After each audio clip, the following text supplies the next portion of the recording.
What I wanted to maintain was a sense of control, even more than the dread of becoming a burden. Helplessness triggers in us a manic terror of things slipping away. Those are the words of Nancy Mayer in her fabulous book, Waist High in the World, and she is writing of her own disability.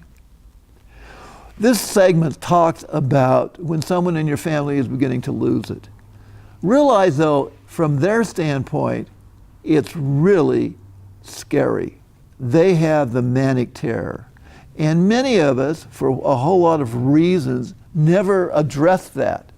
We talk about baseball or we talk about the weather, but we never talk about the manic terror. So one thing you might want to do is to talk to the person about that. Hey, Dad, I realize things are tough now, and I'm here for you, and I'm going to be with you, and it's a privilege to help you. And what's your biggest fear right now? Okay, let's just talk about, say you do have a relative and they're starting to become grumpy and they're starting to forget things and they're not taking care of themselves properly. The questions are, what should you do? Number one, what not to do. First of all, don't assume that all of that is inevitable and part of aging, because it may not be. Second of all, do not think that it's in the control of the individual and tell them just to shape up or cheer up or whatever. Okay? What you got to do, what we're going to look at in this segment, is to look at what you should do. The first thing you should do is check for bad medications. I think it's been estimated that like 1 in 5 seniors has either an improper dose of medications or a problem with the mixture of medications. Many seniors go to several different doctors who prescribe different kinds of drugs, and they get all messed up. Also, your body, as you age, becomes less tolerant of certain medications. So the first thing to do is to take all the bottles, the prescription bottles, down to a pharmacist and have them take a look at it and see if there's any bad interactions. And even if there aren't, some medications, you might want to talk to the pharmacist about this, trigger depression, make it worse. And you could ask about that if your relative you think is getting depressed. Second of all, you might want to check for hearing loss. A lot of us probably should have been listening to Sinatra rather than the Rolling Stones. But for many of us, hearing loss will be a factor. And for many of us, we're too vain to admit it. So check, and if you are losing your hearing, you're going to be irritable because you're not going to be able to find out what's going on. So you might want to check your relative for hearing loss. Depression.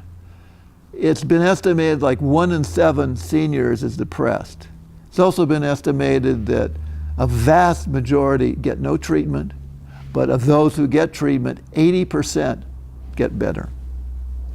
The thing to realize is that depression is not necessarily a disease of circumstance, but rather a disease of chemistry. Surely when someone dies, a person will be depressed. But if it continues too long, it may be a chemical imbalance that can be treated. Some of the symptoms, of course, are sadness, loss of appetite, bad sleeping. Sometimes people, however, are suffering from depression that aren't classical symptoms of depression, such as just irritability and things of that nature. So that's something to be aware of. Apparently, for women, a lot of times may get depressed because of a B12 problem. Yeah, and again, that's something you might want to talk to your doctor about. 2 things about depression. Number 1, it is not a choice. People don't choose to be depressed, so you can't talk them out of it. Second of all, there are treatments for depression, and you can work with your relative to get them better.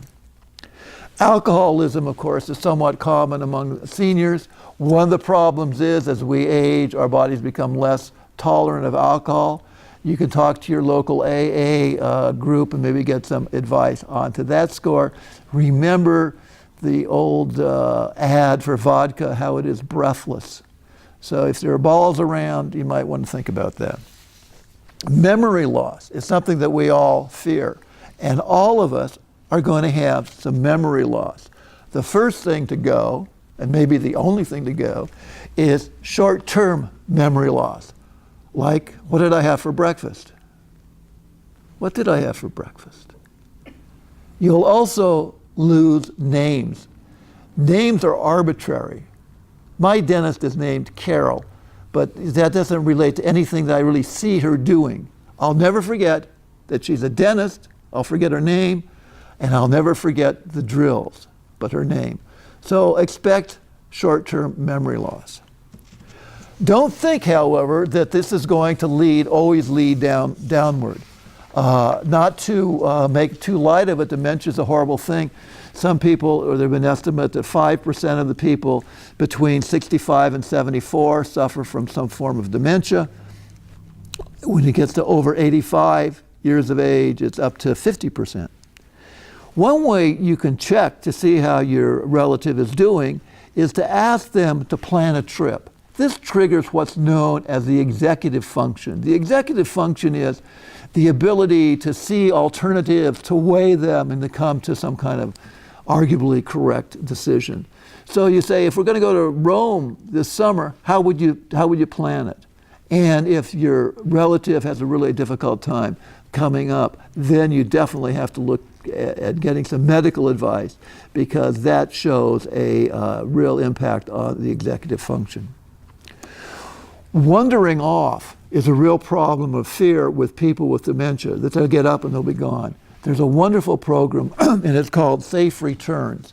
And basically, they will get a bracelet with their name and telephone number that they will wear. And if they do wander off, the police, or whoever it is, will phone you and will get you back in contact with them.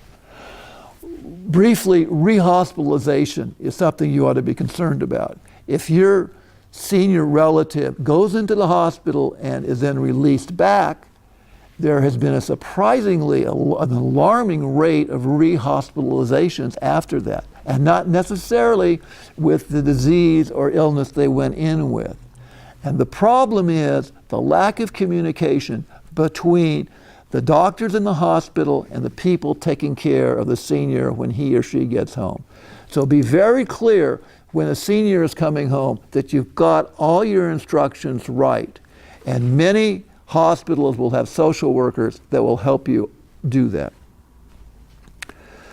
Finally, a couple things, paying the bills. If the person has the money coming in, hopefully before this happens, it'd be good to have, like, the veterans, if you have veterans benefits, Social Security, retirement, sent to a joint checking account.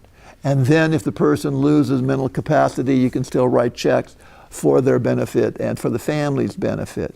If it's beyond that, and if the person's already lost their mental capabilities, talk to Social Security or the Veterans Administration about trying to take care of that problem. Hopefully you won't have to go get a guardianship, but if you do, lawyers do that sort of thing. Now, there are many segments or different issues that disability in the family are going to raise, and I talk about them in different segments, such as home care, nursing homes, deciding for other people. How do you decide what's right for the individual? And indeed, elder abuse. And I'll just end with that.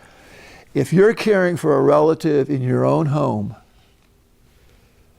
it's going to be hard, really hard to do that.